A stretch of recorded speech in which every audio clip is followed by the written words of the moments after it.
understand, and the same incredible terror that's menacing me will strike at you!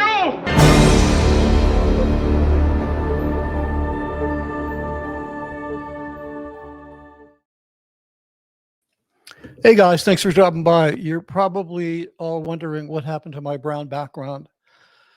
Uh, I had to create a voice, a nice. Wow, I gotta catch your breath here. Was racing to get this done. I had to create an isolated voice booth for recording my audiobook, and so because I promised folks that I would kind of bring you along with the journey if you're interested, I just moved everything in here. Now, how I actually created this voice booth is a story in itself. But so everything is just kind of moved in here. It's a little confusing. But hey, Apostate Alex, good to see you. CO Bill, Peggy, Beta 29, and Ganeski. Great to see you guys. Well, let's see if we can get anybody else in here. Hans Christian Schwartz. So this is my isolation booth. I put this together, when I went on this journey to start an audiobook, it begins with finding out what the specifications are. If I'm boring you guys because you already know this, I'm sorry.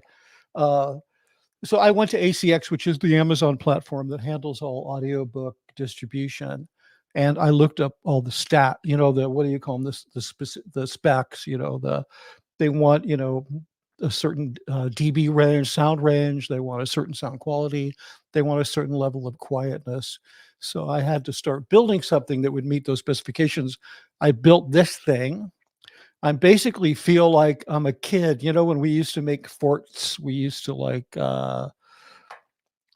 hey, barb trees from Durham, North Carolina, and paralyzed to paralyzed. Excuse me. I'm still on drugs. Oh, I didn't tell you I had oral surgery last Friday, so I haven't started recording up. That was a lot of fun, by the way. Yeah, anyway, good. So we're getting some people in here. Okay, that's great.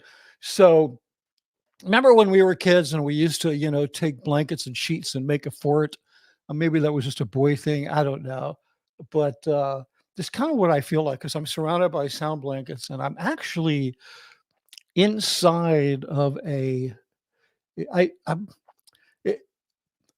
the challenge of putting together an isolation booth, especially I'm just going to use this once. You could spend a lot of money doing this and a lot of time and, buy a bunch of acoustical material, but I had to figure out a way to do it down and dirty. I don't have that kind of money. Yeah, exactly. Heavy messed worker. It's a blanket fort. Thank you. It's exactly what it is. Excuse me.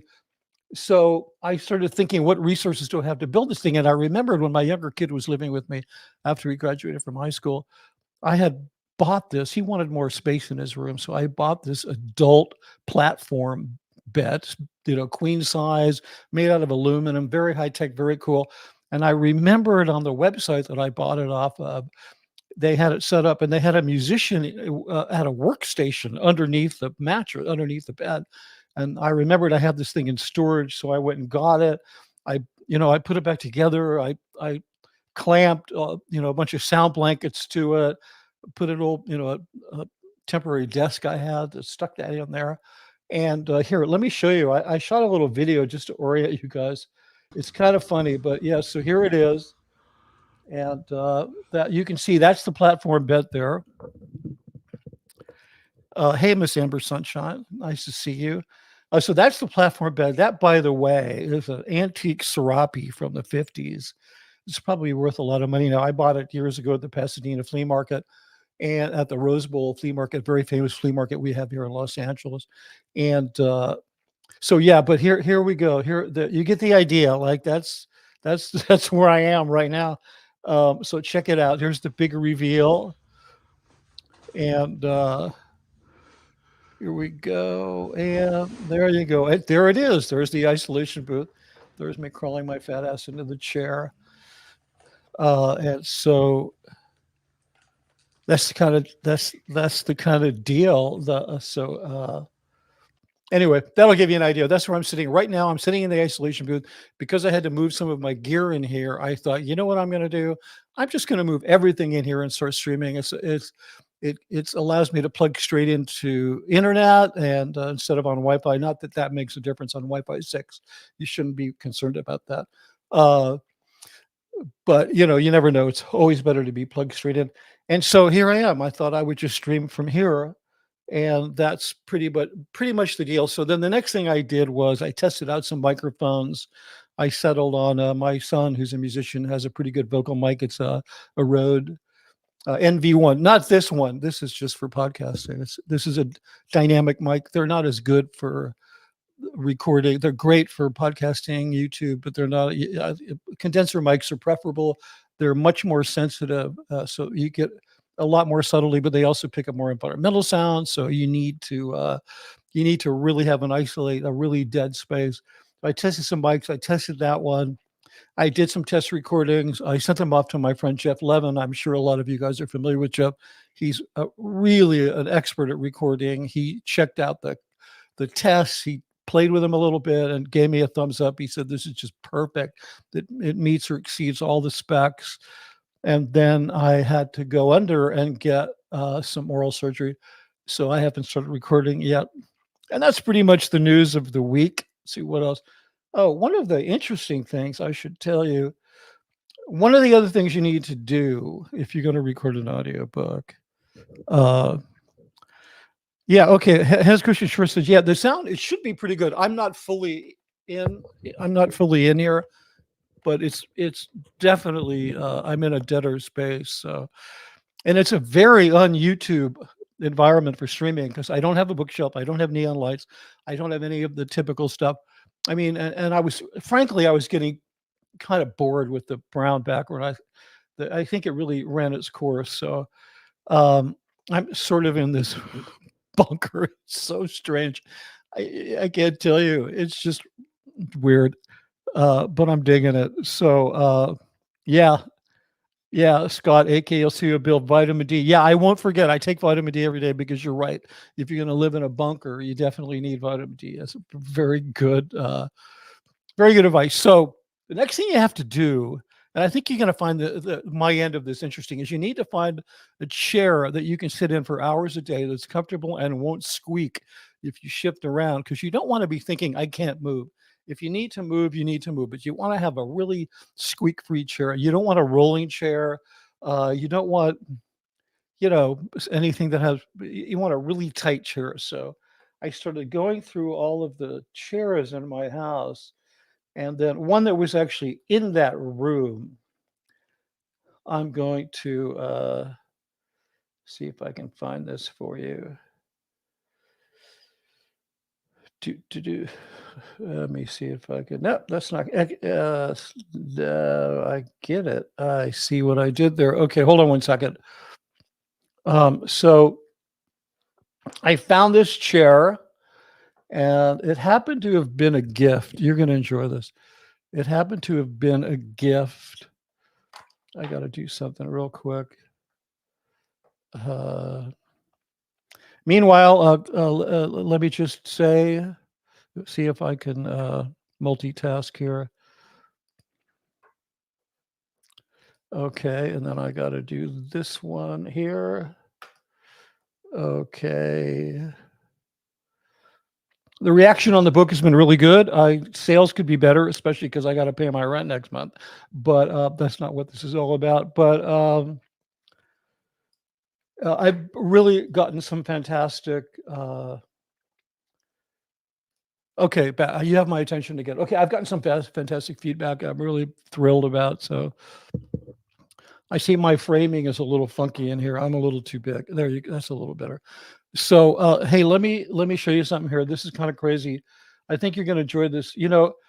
It's like I'm not going to run away from I'm trying to. I've been gone for 9 days. I have not done anything on YouTube in 9 days. Partly it was I had surgery. The other part, I was sitting up for the audiobook. And then the other part, there was all of this drama that was going on with people that I know personally. I don't know the one big person personally. I've just interacted with them online on the phone and text, and so I don't really know him. But the other guys are like friends of mine, so it's kind of difficult because I knew them. We were all they were Sea Org members. I was in the Sea Org, and even though we were all friendly and knew each other really well, and even after Mark and Claire left, I like my feelings about them didn't change. I still really liked them. I figured they run into whatever problems they were having and they had to leave. And I just put it all in a box. I've told this story before about how it was so easy for me to reconnect with them because all of the positive feelings I had with them, I just sort of compartmentalized them. Uh, and I never thought of them as SPs. I thought that they were doing what they needed to do to live their lives. Because I personally back then thought Scientology it would survive on the backs of good people, and those good people understood when some people became troubled and had to leave. But I was, you're thinking how wrong I was, and that's how wrong I was. But I also just kind of bailed a little bit because I wasn't feeling like I was fitting in. Like I didn't really have a place, and I had, you know, s- I don't want to re-adjudicate this thing, but I was told in a big way that you weren't in the Sea Org and you were a paid professional, so therefore your perspective on things is unqualified. And I sort of looked at that like, well, from what is my part of that? I'm not trying to do Scientology and say how did I pull that in, but it's like, what is it about my story that I'm not maybe truly being authentic about? Like maybe it's just connecting with something that it's not really my identity. Maybe SPTV, as much as I support it and I have so many dear friends, people that I love and admire, maybe I came at the whole thing wrong and I opened myself up for somebody to say, you know what, you weren't in the Sea Org and you were paid a lot of money, and so therefore get out of here. You don't count. Uh, I mean, they didn't say it like that, but you know what I'm talking about. So I also kind of backed away because of that whole thing, and just to kind of do a little bit of a reset on all of this stuff. And then I had some issues with the book. I uploaded an absolutely disastrous ebook to Kindle, and I got some bad reviews from that. You couldn't read it. I was working feverishly with some other people. There's a good one up there now, and if you didn't get the memo, if you were inconvenienced in any way by that ebook, whether you bought it and got your money back, or bought it and weren't able to return it, just shoot me an email and I'll send you a free copy because it looks really nice now. Um, okay. Uh, So I'm sorry. I'll get to the questions later. That was just one I wanted to start.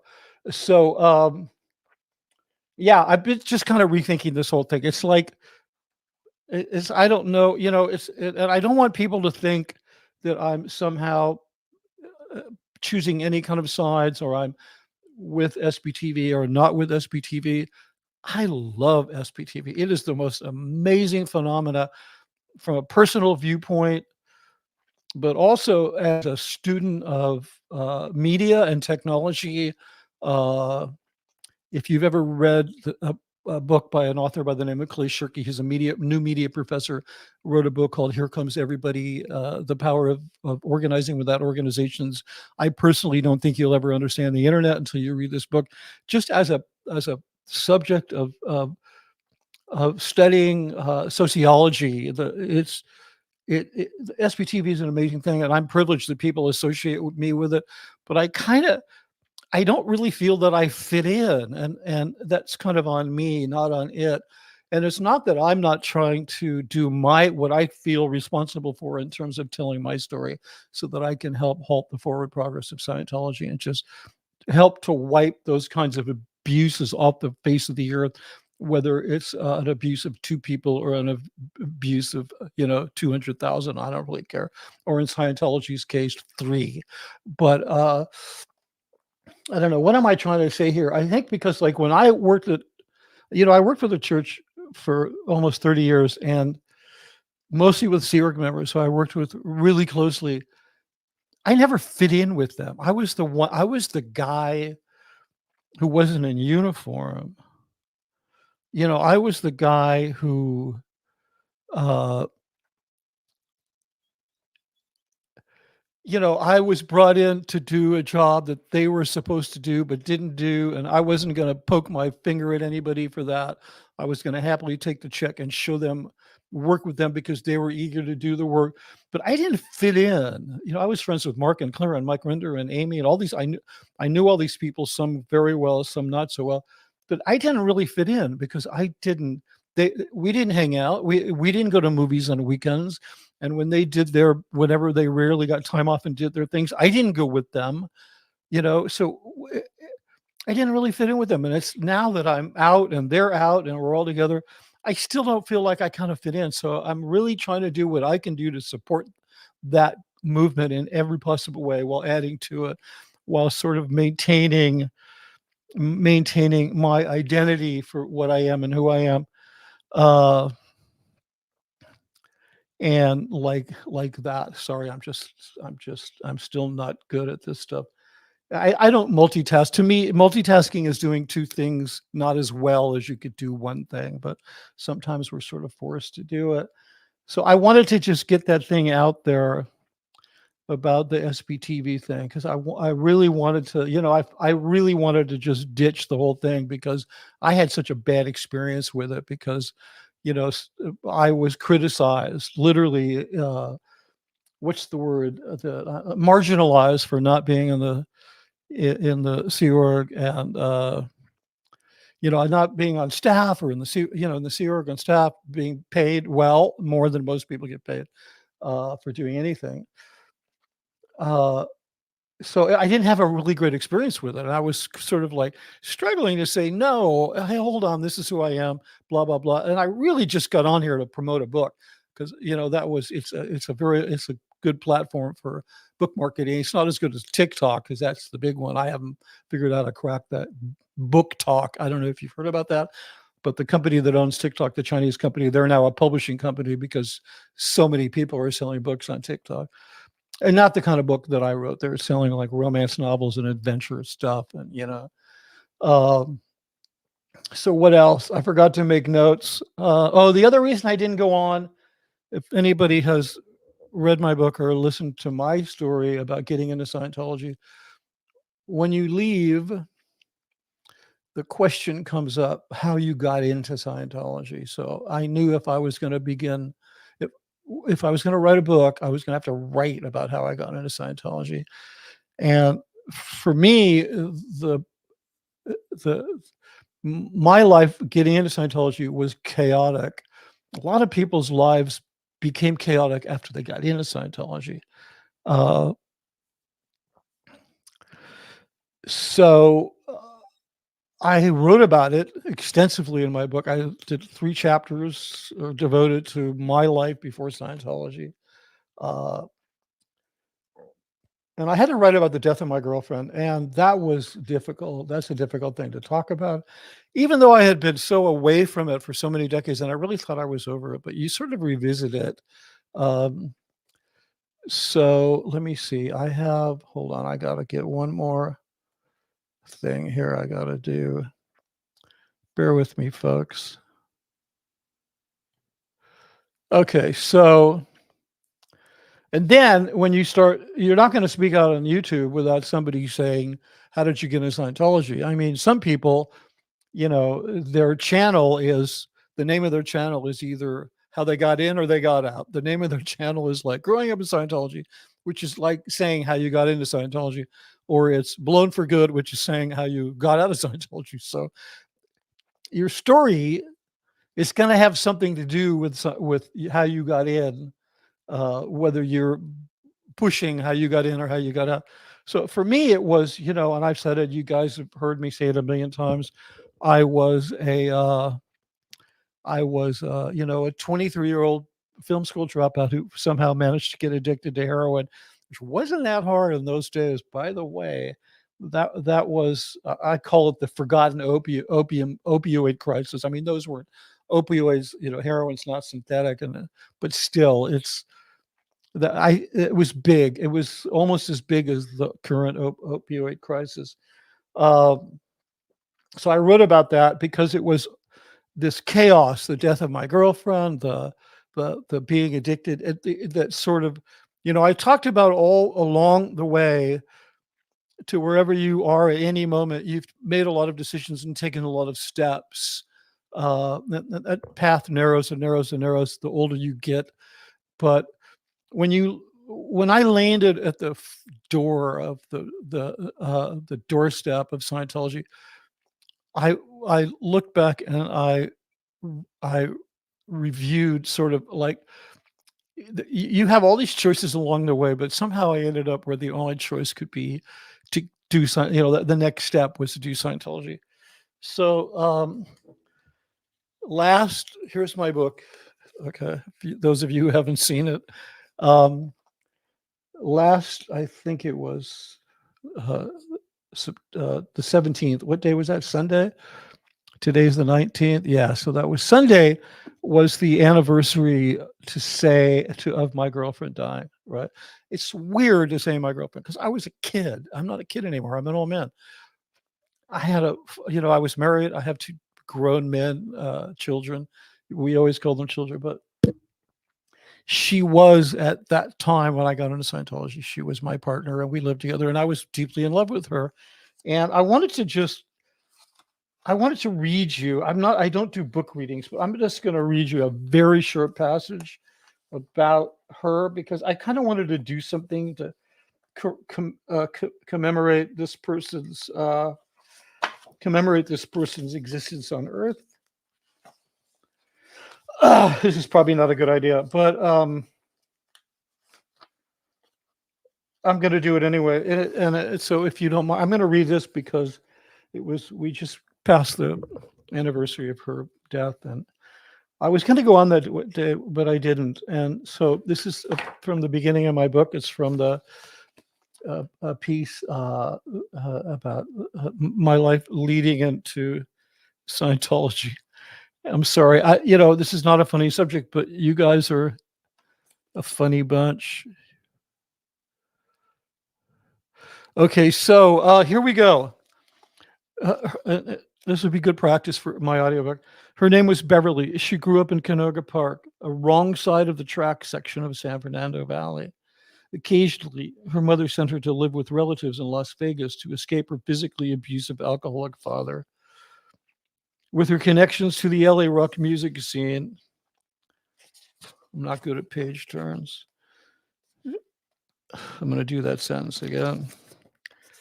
With her connections to the LA rock music scene, she was a natural to end up living in the canyon.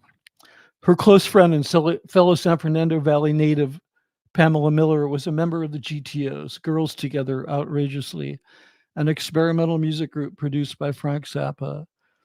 Beverly was an unofficial GTO and occasionally performed with them. Miss Pamela, all of the GTOs were referred to as Miss, would later marry rock musician Michael DeBarros. Pamela DeBarros is best known for her 1987 memoir, I'm With the Band, Confessions of a Groupie, in which she devoted a passage to the night she met Beverly. While gliding along the Sunset Strip, she describes her as the most ravishing beauty ever born and how the two of them formed a bond so deep they married each other in a mock ceremony that was never consummated. Okay, so that's just a little tribute to that person with whom I shared part of my life. So anyway,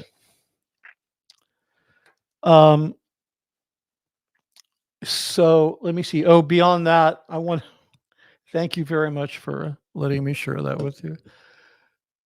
Oh boy. I'm still getting used to this, guys. This is just not my thing. It's just like being behind the camera and having 20 people you can order around or more is it's really easy for me, but sitting here just trying to keep myself under control and focus is really difficult. Like I can focus a crowd like nobody's business, but myself, I'm just completely lost. So let me I want to bring something up here. So one of the things, getting back to the audiobook, one of the things you're going to have to do is you're going to have to find the right chair. I said this before, no squeaky, no whatever. And so I'm trying to, let me just get the right pic. I wanted to show you a picture of this chair. Okay, you've probably never seen anything like it, or that's a bit of an exaggeration, but hold on, it's processing. Okay, so this is the chair that I settled on. It's really, see, I'm moving around. You can't hear it. It's really quiet. It's really comfortable. So this chair has a little bit of a story, and I'm going to tell it to you. The first time, hey, let me know in the chat if I'm not loud enough. Uh, the uh, the first time I finished the technical training films for Golden Era Productions, which was a big deal because they'd been trying for 25 years or 15 years to get these things done, and they were just crap. So the first time I got it done, Miscavige wanted to do something really nice for me, so he went and ordered one of his lieutenants to go find me a really special director's chair. Now, this design is based on what's called a Roman campaign chair. This is a folding chair. Everything folds, the arms, the lovely little arms. It's made out of pear wood, right? And it has brass fittings on the end of the arms. The leather trim is pigskin, and the finish is called piano finish. In other words, it's as perfect as the lacquer on a piano. So he bought, they presented me with this chair. It's amazing. Yeah, they presented me with this chair as, blah, blah, blah. You finish these films. Okay, so you're probably wondering, well, what is this chair? So this is actually an Hermes chair. There was only 25 of them made. It gets worse, folks. Let me bring something up here. So yeah, so it's called a Pippa chair. This is an Hermes Pippa chair that I'm going to record my audiobook in. And it's just effed up because, like, I don't know how I'm paying my rent next month, but I'm going to record my audiobook in an $8,000 Hermes chair. This is like how surreal my life has become. So I remember I did Google this thing some years ago, and where is this thing? Nope, that's not it. I got the wrong one. Hold on one second. Because this is going to crack you up. 1 second. It's this one. Yeah, that's it. Okay. So I Googled it some years ago, and that's how I came. It was on one of these like Poshmark type high-end luxury goods auctions, sales sites, and they had one. This one, the canvas one. There's a few different models. The canvas one they were used was $8,000. So I looked yesterday. I looked to see what they're going for. They still make these in limited batches, and this is the all pigskin one, and it goes for $21,000. Okay, because it's Hermes. So I think probably and there's the one that I have. So then probably when I'm done with the book, I'll sell it. So if anybody, maybe I'll have an auction help Mitch pay his rent, and we'll auction off my my $8,000 Hermes chair that was given to me by David Miscavige. Anyway,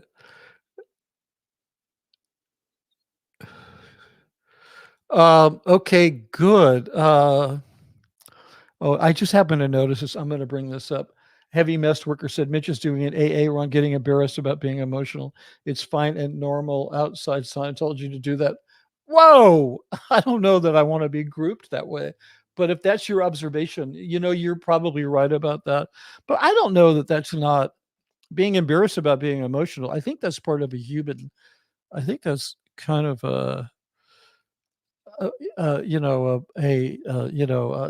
normal part of human experience is to, you know, let it out and then kind of feel a little embarrassed for having done that. Hi, Selena. Nice to see you. Selena thinks I should have a garage sale. Could you imagine? No, you wouldn't get garage sales. Maybe they're different in Wales, Sarita, but garage sales, they're to just get rid of shit because you don't want it to end up in a landfill. You don't care what it goes for. You don't put an $8,000 Hermes chair out there because somebody's going to go, $5, and you're going to say what, and he's going to say, okay, $10, and that's going to be the thing. But anyway, I'm kind of joking. I'm sure things will be fine. But hey, I always have a $8,000 whatever. Yeah, dastardly. Where did that go? Dastardly saboteur said obscene. Yeah, it is obscene. I think you're referring to the price of this chair, or do you want me to take my clothes off and sit in the chair, which would be really obscene? I just got a new MacBook Pro, and so I now get the iOS, see if I can do this shit like the big boys. How does that go? You get a heart. Does that work? A heart? No, I think I'm going to get a turd. That looks like a turd. Okay, good. So let me see. What else do I got going on here? A Christie's auction. Yeah. No, I think I could. There's a few websites. I mean, look, I was hoping you guys were going to say, yeah, let's do an auction. Yeah, because it's like this one's special in the ex-Scientology community. I mean, this is like one of these. I think you've heard me talk about the culture of gift. Oh yeah, there it is. The culture of gift giving. There you go. I'm getting the good stuff now. I couldn't get that with my old MacBook Pro. But I've talked about the culture of gift giving in Scientology, especially at Gold. I don't know where else it goes on, but sort of in Miscavige's universe, it's sort of inspired by celebrity gift giving, where you have entire staffs of people keep track of who you should give gifts to at the end of the year and blah blah blah. So yeah, this is like evidence of that. So anyway, but I was hoping you guys were going to say, yeah, let's have an auction. Let's do it. So, but you didn't go for it, but at least you gave me some nice advice. If I have to, if I have to, get rid of it just for a little extra cash. So another thing I think I'm going to do is I'm going to put together some of the comments I've been getting on the book, because I literally some people are just like, it's literally like help them, which was kind of my hope that it would. I've had thoughts about doing this YouTube thing.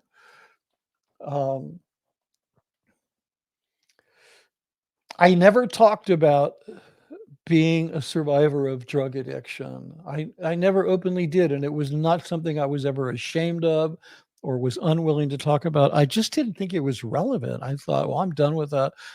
But there was this little thing in the back of my mind that was like, but wouldn't it have helped you to see somebody who had recovered from that and could actually speak to you in your language? Wouldn't that have helped you? And I think it would. And then one day I received a message about a month ago from a guy that said, a message on YouTube that said, I'm a heroin addict and I've watched your stuff and you've really given me hope. And I'm like, holy moly, I haven't done heroin in 50 years.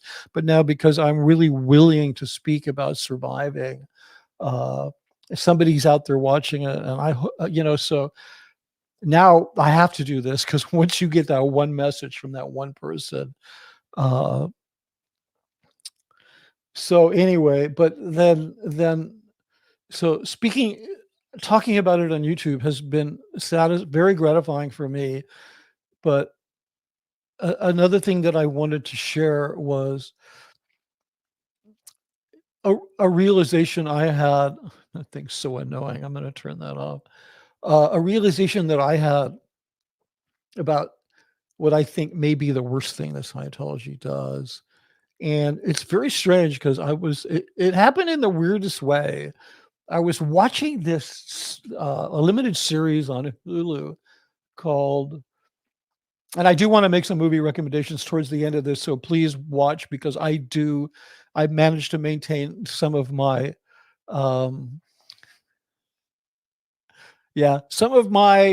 membership in the film industry. So I still am a member of the Directors Guild, and I do get screeners, and I've been watching a lot of films, so I'm going to make some recommendations. So I'm watching this limited series on Hulu called It's called Faraway Downs, is it called? With Hugh Jackman and what's her name? Tom's ex-wife, Nicole Kidman. Kind of like the movie Australia they did, but it's a World War II romance, big sweeping Australian Western. Uh, it's directed by Baz Luhrmann, so I wanted to watch it because he's such a skillful creative individual. So,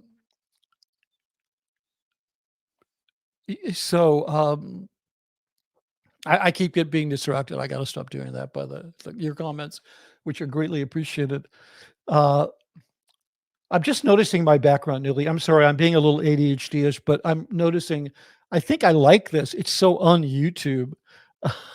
So, but anyway, uh, yes, I want to just be the anti-YouTube guy, the anti-YouTube anti-hero. Uh, so anyway, I'm watching this thing, and it's actually quite good. It's a little melodramatic. It's incredibly well produced. I do recommend that you watch it. Uh, and one of the things that they do is there's some indigenous Australian people, Aboriginal people are very highly respected and integrated into the story. And there's some, I'm not an Australia file by any stretch of the imagination. I don't pretend to be. There are some very good Aboriginal actors, some indigenous ethnic actors in the film. That is one who is a boy who's maybe 10 years old, who's just terrific. And they talk a lot. This boy, he needs to join his grandfather for a walkabout, because until you do that first walkabout, you're not going to know what your story is, because it's on that walkabout. That's how you discover your story, and you discover your place in the universe, and you discover all the magic and the mystery and the how you're able to sing your way to find people and all these incredible things. And then it dawned on me while I was watching this, even though I'm sure this is such a watered down version of Aboriginal lore, but I think respectful. I think they did it very respectfully. Um, and it made me realize that perhaps the worst thing Scientology does is it both steals your story and it prevents you from ever discovering what your story is, because you keep being replaced with this false narrative. I mean, because we live inundated with material, we don't live in nature, we don't sleep outside, we don't hunt, we don't fish, we're completely disconnected. If the lights go out, we're scrambling for candles, all that kind of stuff. Oh my God, I forgot to buy batteries. Like, we're so reliant on technology. And so it's hard for us to maybe find that story, which, like, the Aboriginals still feel connected to. They've been here for 60,000 years. I think somebody pointed this out to me. Uh, I think they've been here longer than any other known still existing, group of people. So I think this idea of understanding who you are is really understanding what your story is. And you literally, in Scientology, you pay somebody, you pay them to tell you what your story is. So eventually, think about OTA. You believe that you're this eternal spiritual being who has these other consciousnesses, and you're infested with other beings, and you can't even tell the difference between your ideas and your thoughts, your feelings and emotions, and theirs, right? I have a flickering light. I'll have to identify that later. This is all very impromptu.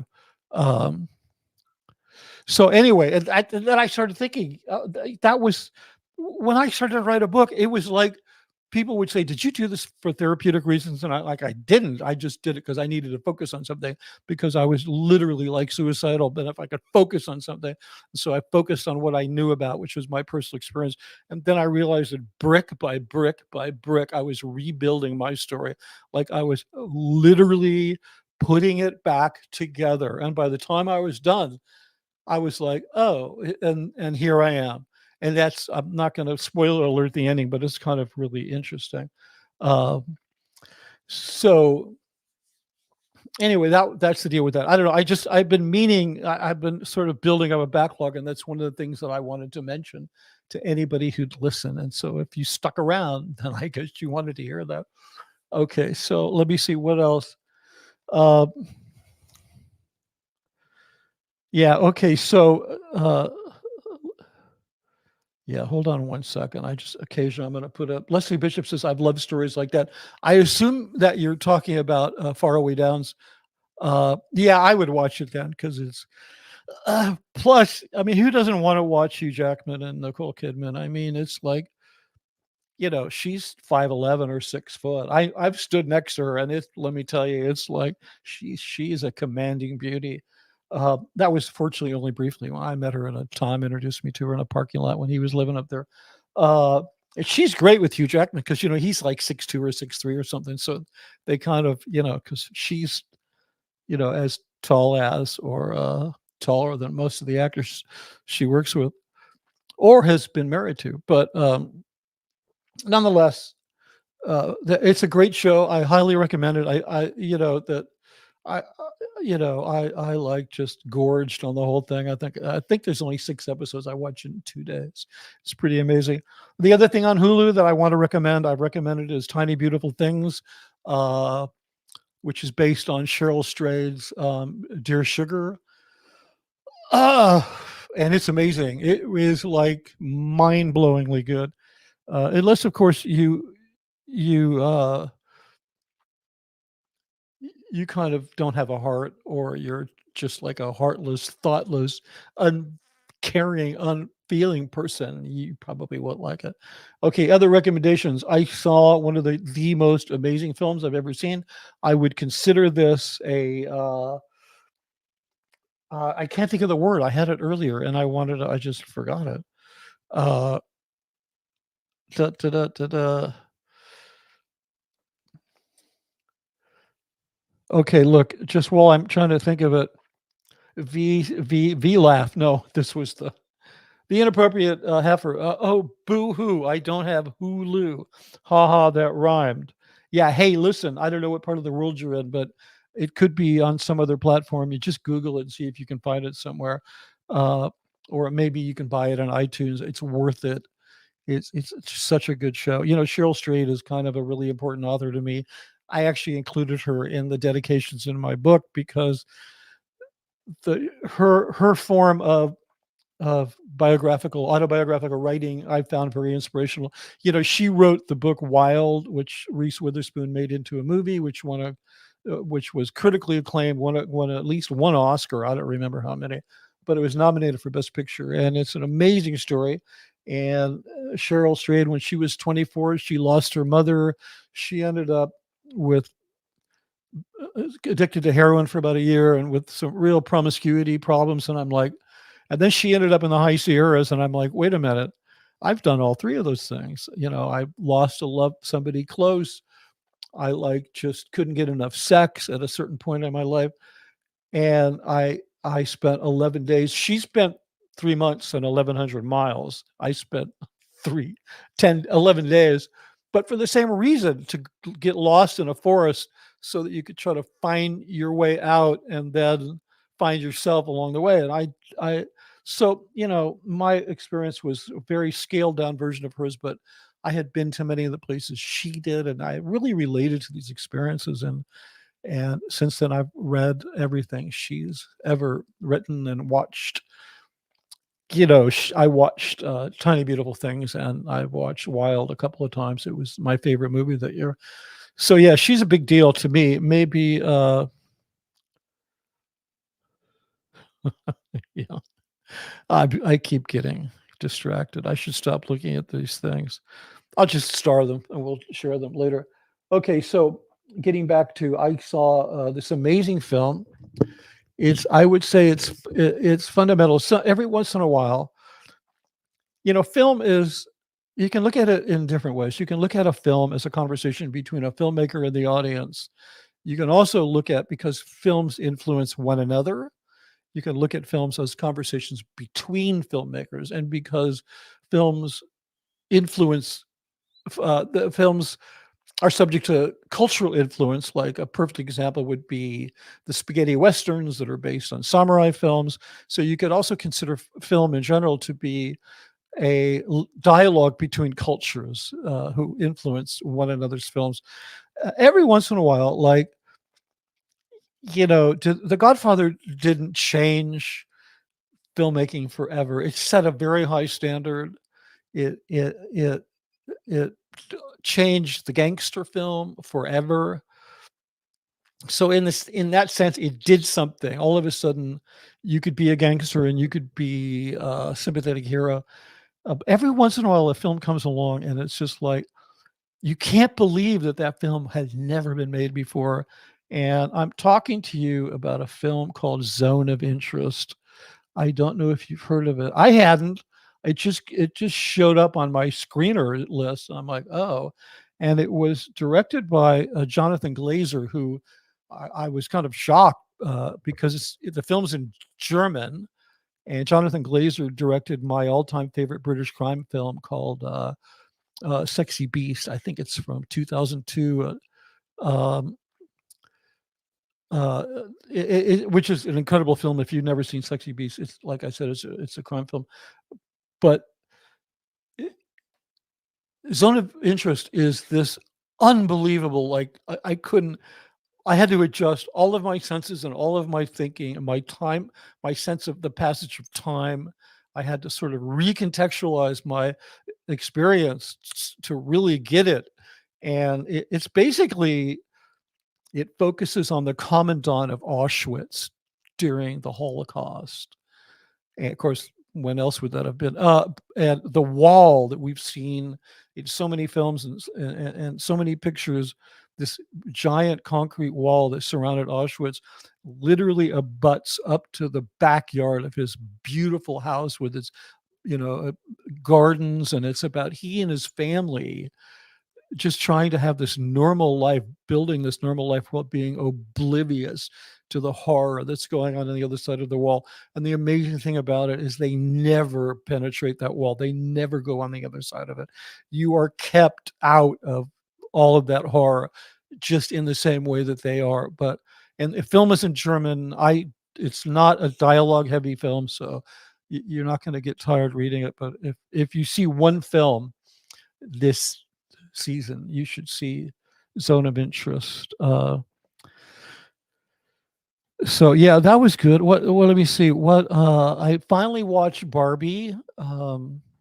If anybody's interested in my opinions, you can certainly give me yours in the chat because I'm interested in yours. I finally watched it. I thought it was going to be great because I'm a big Greta Gerwig fan. I've liked her since she was like an indie girl, just like, you know, probably hustling cash to make her next movie, but I really like her work, and I knew that it was gonna be good just because she did it, and I was amazed. I personally think it's gonna win Best Picture. I don't know that it was the Best Picture. It might have been, only because the issues that it dealt with of gender identity and sexual identity, and workplace identity, and all these cultural issues that are very difficult to deal with. It dealt with them in the most authentic, significant way, and also never stopped being a really fun film. So I was totally blown away by that. What else? I watched Killers of the Flower Moon, which I'm glad I didn't see in a theater because I would not have liked to sit there for 3.5 hours and watch that. It was great to be able to, get some popcorn, stop, remote, stop, pause, go take a pee, whatever. Yeah, I think Marty Scorsese and that these guys, when they watch a movie, they watch it in some home, you know, 5-star screening room, and they have butlers, and they don't, if they had to watch a movie the way we do, they probably wouldn't make movies that long. But it is an absolutely exquisitely made piece of art. I mean, this thing is so perfect as a visual communication. It just completely blew my mind. But I don't think it should win over Barbie. It's anyway. It's I liked it a lot. I recommend seeing it. What else? Um, oh, Wonka. When the day after my surgery, I had a fever. The night, actually, I had a fever. I got really sick. I don't know why, the anesthetics, the whole thing. Uh, it was just, um, it was just crazy. Um, So I thought, let's watch something really stupid that doesn't mean anything. So I watched Wonka, which is an I was so thrilled. I think it's maybe the best, movie to see at Christmas time that's been out for a long time. I didn't know when I watched it that it's the prequel to Willy Wonka and the Chocolate Factory, but it's a really amazing story. And Timothy Chalamet is an amazing singer, dancer, performer. I didn't know. I'm not a big fan of his, but because I think he's whatever. But I have a whole different opinion now, so that was good. I don't remember what else did and I saw something last night that I don't remember. Anyway, it'll keep coming up. I'm going to do more stuff with Sterling and with Rachel, and we'll talk more about films. But anyway, I thought you might like to have some recommendations because I've seen a couple other things. I just don't remember what they are. So listen, I'm going to dive into some of these starred comments. Oh, I watched Napoleon. Want to see Napoleon.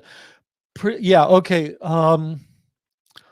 I did not like it as much as in terms of topping up big epic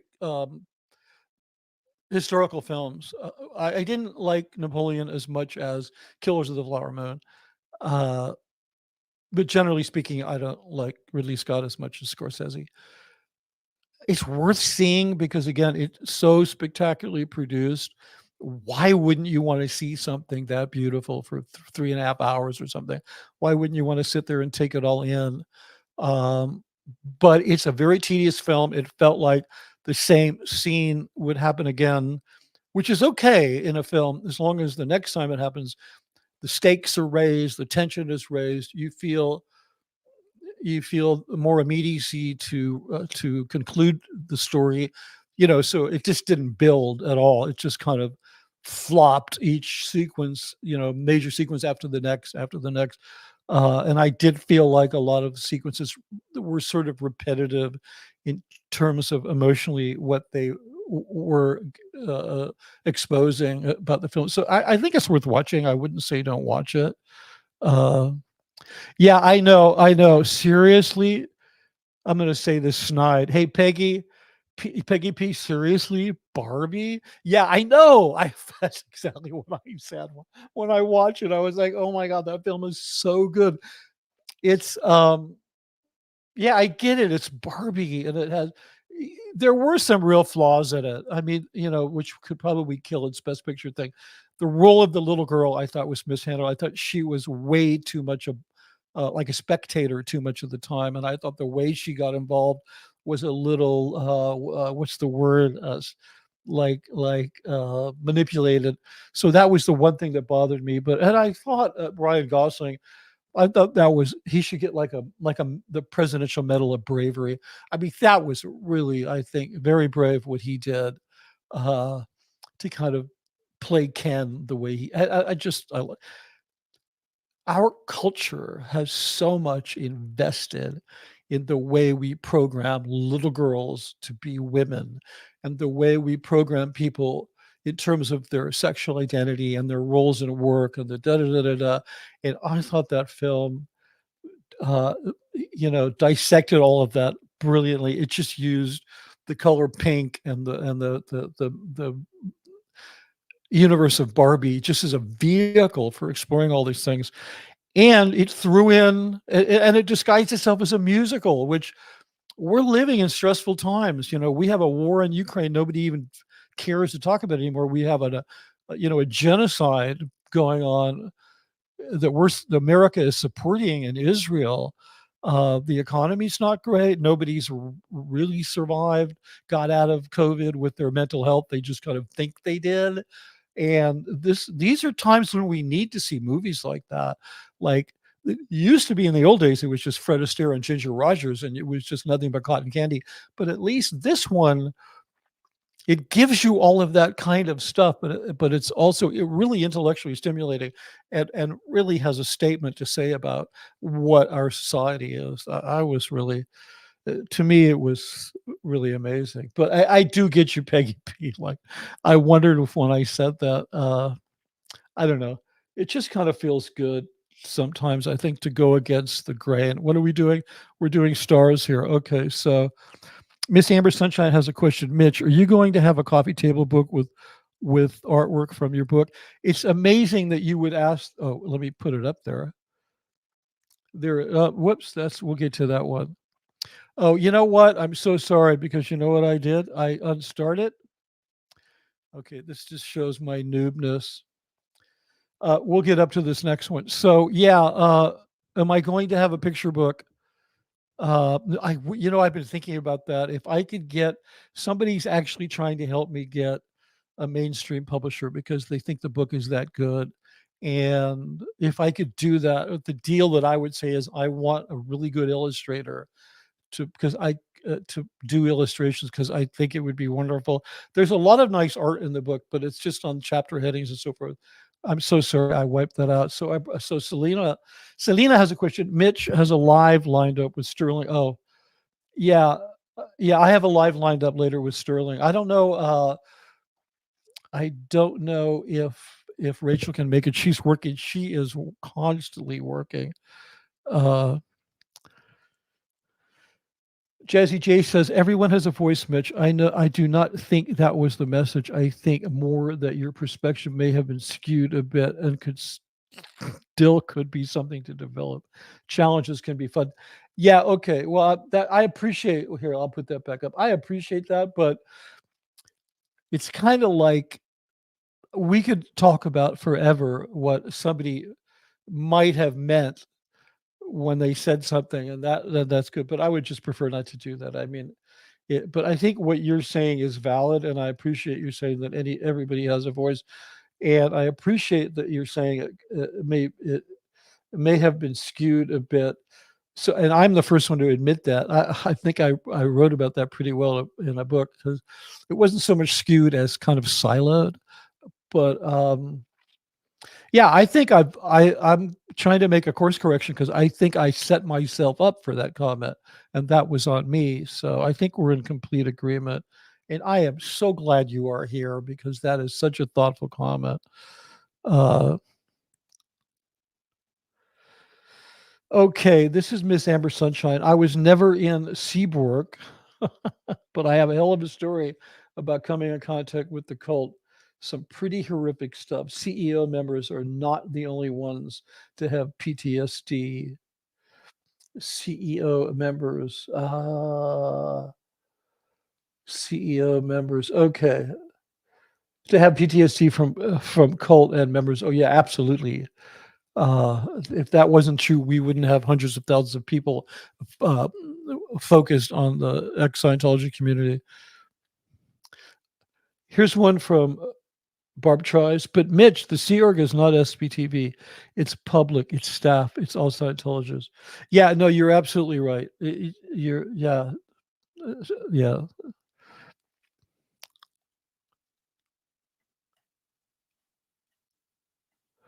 Okay, moving right along.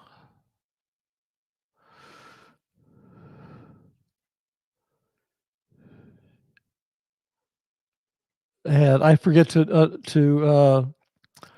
okay, Peggy P, you have a unique perspective and that is valid and needed. I appreciate that. Uh, I also need a little bit more fill light on here. I'm gonna have to work that out because it's a little too dark on this side. Okay. Oh, this is very sweet. Thank God I love you. Ms. Amber Sunshine, you are amazing. Thank you. Oh my God. Mitch, I have to say this. I love your style and I missed you while you were gone. But you know what? Everybody's story is different but similar, and that's okay. Thank you so much for saying that. Yeah, I mean, one of the things that I love about SPTV is that like it helped me when I was sitting there feeling all this ridiculous stuff and like just having all of these people who were different but the same was really helpful, and I would listen to Aaron and everybody else every day. Uh but and then I think that I didn't find my way into it correctly. And so I sort of opened myself up for somebody saying, "Hey, you weren't in the Sea Org. You were a highly paid professional. Get out of here. We don't want to hear from you. You're" anyway, enough of that. But I think you know what I mean. Okay. Michelle Legault, great to have you back. I really appreciate that. Thank you for your support. It means everything. Okay. Love your fort. Yeah. So I might do a few things with it. I'm not sure if I think it might need a little pink, because which would go nice with the gray, I think. So hopefully I'll get started on the book, and then what I'll come on and I'll stream. I'm going to be streaming from here. I'm going to stream with Sterling later, and I'll be doing it from in here because this is kind of like it until I finish the audiobook. I'm going to be in here. Here it looks like this. There it is. There I am. That'll be me for the next, I don't know, period of time. But thanks. Yeah, I'm digging the fort. It's nice in here. It gets a little warm, especially when I'm all the way in and I have the serape on. So what do we got here? Okay, this is from Anon and On. I'm on a bit of rewind, Mitch. You were there and connected to the higher ups, probably more so than many. Oh yeah, that's here's the irony of ironies. Had I gone to ASHA when Aaron Smith Levin, and I don't want Aaron, if you're out there watching this, I'm not talking shit about you. I'm 100% supportive, and I hope everything gets worked out. And I'm sorry for the things that I said to you. I publicly said about you. Oh, no, I take that back. I'm sorry for overreacting to what you said about me. And if that came off like talking shit, so I'm not talking shit about you. But the fact of the matter is, in reference to this comment, if while he was the tech sec at ASHA, no, wherever AO ASHA, wherever he was, which is like what I refer to as retail Scientology, which is where they run the 3-card Monty to gaslight the public into buying fake counseling. When he was there doing that, if I had been there on business and just stopped a staff member in the hallway to ask where the restroom is, and it happened to be him, and if he didn't say it's down the hall, sir, and the ethics, or one of the people with me saw that, he might have got ripped off into ethics, and I never demanded to have any kind of attention like that. I just let them do that because it's this weird Syriac thing. You got to call some people sir and be differential to that person. And I was, you know, it was like that for me. So not only was I close to a lot of higher ups and just was attending insane meetings, like strategy meetings about how are we going to handle anonymous and all that kind of stuff. But then I also was, I would go to orgs and people would, they'd stand up straight. I mean, they wouldn't salute, but it was like, except for the people that I knew years ago at Celebrity Center, it was, oh, hi, sir, how are you doing? And I was always really uncomfortable with that. But it's just kind of ironic because that's such a unique position to be in. And it's one of the reasons that I flipped out when I got sort of in marginalized because, I was like, what? What? No fireworks on that. But yeah, probably more than many. Yeah, but okay. Larry Bishop said, good idea, Miss Amber. Not quite sure what she said, but maybe we'll find out.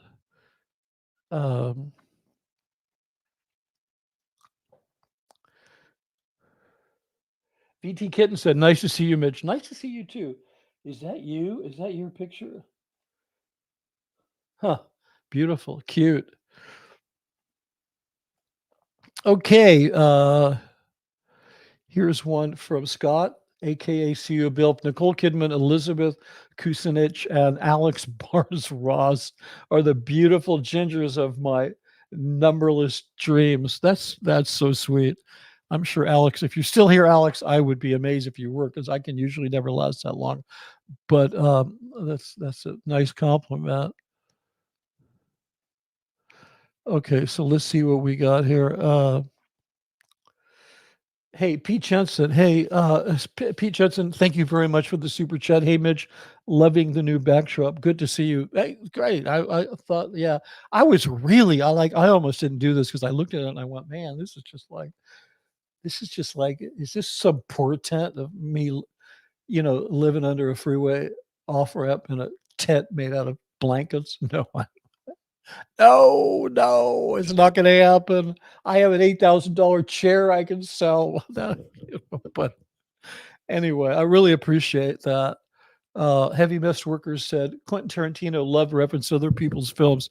Okay, so I need to plug. My computer's about to die. This is amazing. It is plugged in, but it says it's about to die. So just bear with me a second.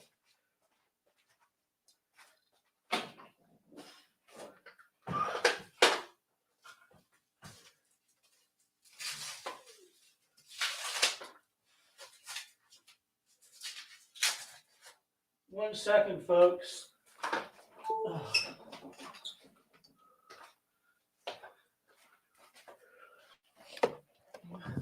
Okay, so this was a shakedown cruise. Somehow my battery got unplugged.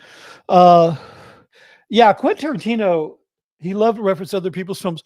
No, let me just expand on that. His films were only references to other people's films or genre references. We could do a whole stream on that.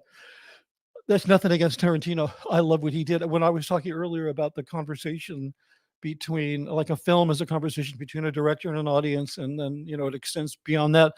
But in Tarantino's case, his films are a conversation between him and other films, and he then lovingly brought to us that conversation because of the way he stylized his perception of other films. I think what he did was magnificent, but he did make specific references to films, but like so many of his films were references to entire genres of films. But that's you're absolutely right about that. Okay. And here we go. Is that Danger? Yeah, Danger Man 5. Thank you very much for the super chat. Do you ever wonder if you hadn't got stuck in Scientology, if you would have been a huge Hollywood director? No, I don't, because it's like, yeah, those are weird thoughts. I'm sure that, I don't know, I might have ended up going back to college and becoming a lawyer or an architect. I originally wanted to be an architect like my father, but I couldn't do the math. So I went into film. Yeah, I probably would have had an okay career. I mean, I had an okay career before I got into Scientology. So, but yeah, I hope I at least do something with my skills moving forward. But I appreciate the super chat and I appreciate the comment. So we're gonna wrap this up. We've been over an hour, which it's I don't want to be. Let me see if we've got any other questions. Here's in the cartoon. This is from Scott, aka CEO Bill. Have you ever seen the cartoon Home Movies? It's about a kid who likes making movies and had a lot of film history references. H. Sean Benjamin is in it. No, but that sounds fantastic. I'm going to look that up. Okay, so Miss Amber Sunshine says, what's the name of the movie with a bellhop in many vignettes, different scenes? One scene, fingers or hand was removed. I don't know. That wasn't the French postcard. I didn't watch that. I need to watch that because I'm a Wes Anderson fan. I don't know. He was a bellhop, not the French postcard, but the other one with Ralph Fiennes. The hell was the name of that? The Grand Budapest Hotel. But no, I don't think it was that because I don't remember anything like that. So one of my favorites, Tina, in the last 20. I love the cozy feel, like living cave. I know that's what I feel like. Somehow I feel kind of like safe in here. Like I was in my living room, which was kind of open, and I have to tell you, there's a very lovely British producer and showrunner who contacted me, and she's interested in doing maybe collaborating or something. And she's really funny. She said, Mitch, you have to get rid of that brown background. So, and I'd been thinking the same thing. So if you're watching, hey, I got rid of it, but I don't know that I get rid of it permanently because. Welcome back, Mitch. This is from Barb Tries. Don't be a stranger. Welcome back.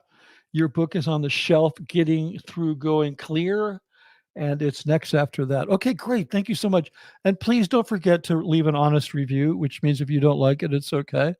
Uh, V said, I just like the story of the art of the other backdrop. Yeah, I mean, yeah.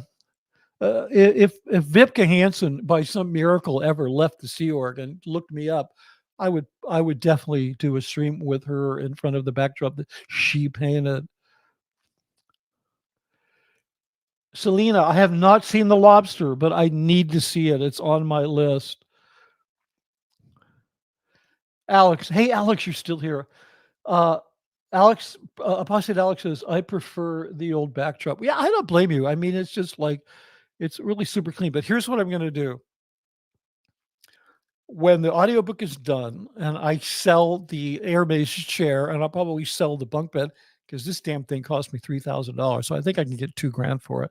And I don't need it anymore. I'm going to clear this room out and build it into a studio so that I don't have to stream in my living room where somebody could walk in the front door, or my son could, have to be quiet. He doesn't have to be quiet right now. And then I think I'll incorporate that backdrop into it. But I don't know. I have we'll find out. We'll find out. Who knows? I'm going to be in here for a couple of weeks, or a couple of months, or a couple of years. Who knows how long it's going to take? I think I can knock it out in a couple of weeks. The Amazon Kindle book says it's a 6.5 hour read. And I guess that's what this is. I mean, it's like 436 pages. It's not a thin book, but I went to look up something the other day. I couldn't find it. I would love to do another edition with illustrations and an index at the end and all that kind of crazy stuff. But we'll talk, Alex. There's other things I need to talk to you about. Everybody should be lucky enough to have a friend like Alex. I just have to give you a shout out there, bud. Wow, Selena just won't let up on the movie questions. Has anyone here seen Greasy Strangler? No, you made that up. There's no such film. Okay. Okay, so the inappropriate heifer says, "Me too, Alex." Meaning she likes the backdrop. This is cool. I want to know. Let me see. What do we got here? Great Budapest Hotel was excellent, according to Leslie Bishop. I loved that film. I like a lot of Wes Anderson's work. Not all of it. White Noise, that wasn't his last film. That was Greta Gerwig's husband. Never mind. We're not going to talk about that. One of my favorite books, and unrecognizable in the movie that Noah Baumbach made from that book. And I don't dislike him as a filmmaker, but I didn't recognize it. I watched his White Noise and I was like, what did you do? I could literally barely recognize it. I highly recommend reading White Noise, the book. Just don't watch the movie. Or you watch it. I shouldn't say that. Okay, this. Yeah, Teen in the last 20. Keep the sharps coming, please. I have a few more of those, the questions ads that I did based on the Dynetics ads, so I'll drop those soon. It's a matter of time. Hey, V says, love Alex. So just passing that along in case you missed it.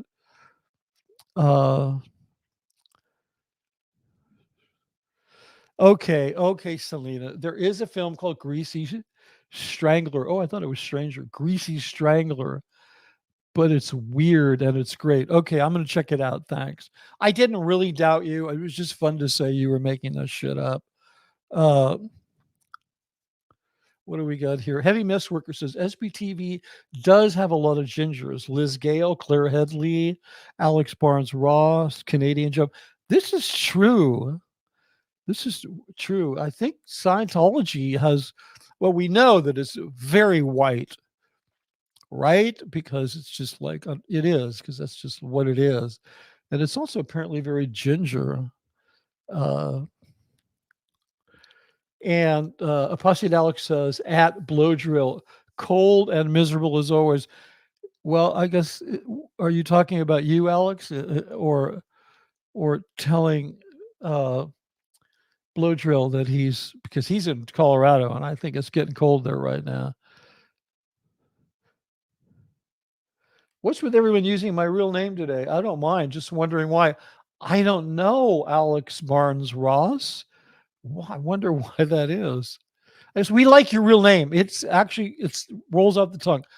It sounds like the British landed gentry kind of name. Like I would not be surprised if you're Selena says, we're getting to know you, Alex Barnes Ross. And Apostate Alex says, I mean, normally, yeah, Apostate Alex, right. Okay, what else do we got here? I've got another vote for the backdrop. You know what? I think I'm going to put a survey up on my community page to see what I should do about that. And then I can send it to that journalist and say, you don't know what you're talking about. Okay, look. I think I have, yeah, we're good. Okay, look, just back away. Get your fingers off your computers. Just back away. Okay. No, you're still going at it. You're still, hold on. Paintbox Tunes, and I'm late again. I like the usual background, but I think Mitch could rock this industrial look. Yeah, it is kind of industrial. I hung this bare light in the background, which I don't need for recording an audiobook. I just did that. And that, oh, I can't really reach it here. I have this. That's the light I use for. Oh, that's kind of cool. That's kind of like. Do you remember that scene in Contact with Jodie Foster, where she has a conversation with, was it William Hurt? What was it? The actor, and he was floating in a space station above Earth to help extend his life. That's what I feel like. I feel like that guy, like I'm in a little spaceship, like I can reach up here, I can reach the light. I've got my microphone, my computer, I've got my other computer. You know, it's just like everything's kind of like I could touch the ceiling and the walls. Yeah, okay, so I like this. Okay. God, I hate the way yep. Inappropriate heifer says, haha, Peggy, yep. I have to, it's hard to grab these comments. At Selena Kramer, this is Cremoire. It's Welsh, Cremoire, something like that. Apostate Alex says, at Selena, I'll probably be a bald ginger by the next IS event. The way this is going. Oh, what do you mean, Alex? You mean the way this stream is going is what? It's too much for you? No, I know what you mean.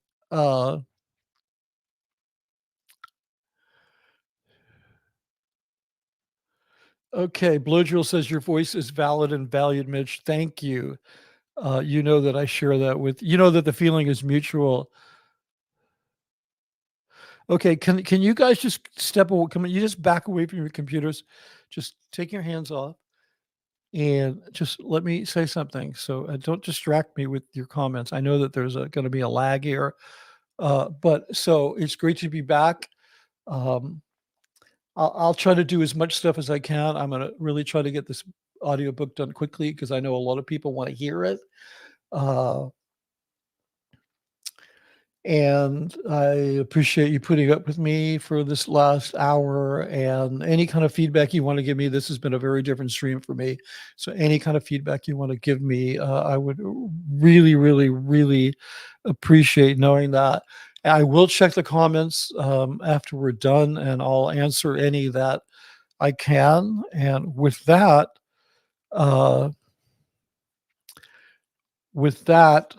Peggy P says, I like the @Hive steampunk Mitch. Okay. Maybe it's a little steampunk, but with that, we're going to bring this to a controlled landing. I really appreciate you guys. I'm not going to say I love you guys because that sounds a little culty, but I really, really appreciate you guys. And I'm really grateful because 2 years ago at this time, I was literally probably not going to survive. And it was writing and finding the YouTube community, which allowed me to put that story together brick by brick and at least arrive at a place where I could, present myself to you guys in a way that hopefully will help others. So with that, I'm going to say goodbye. And here's a little taste of Weston.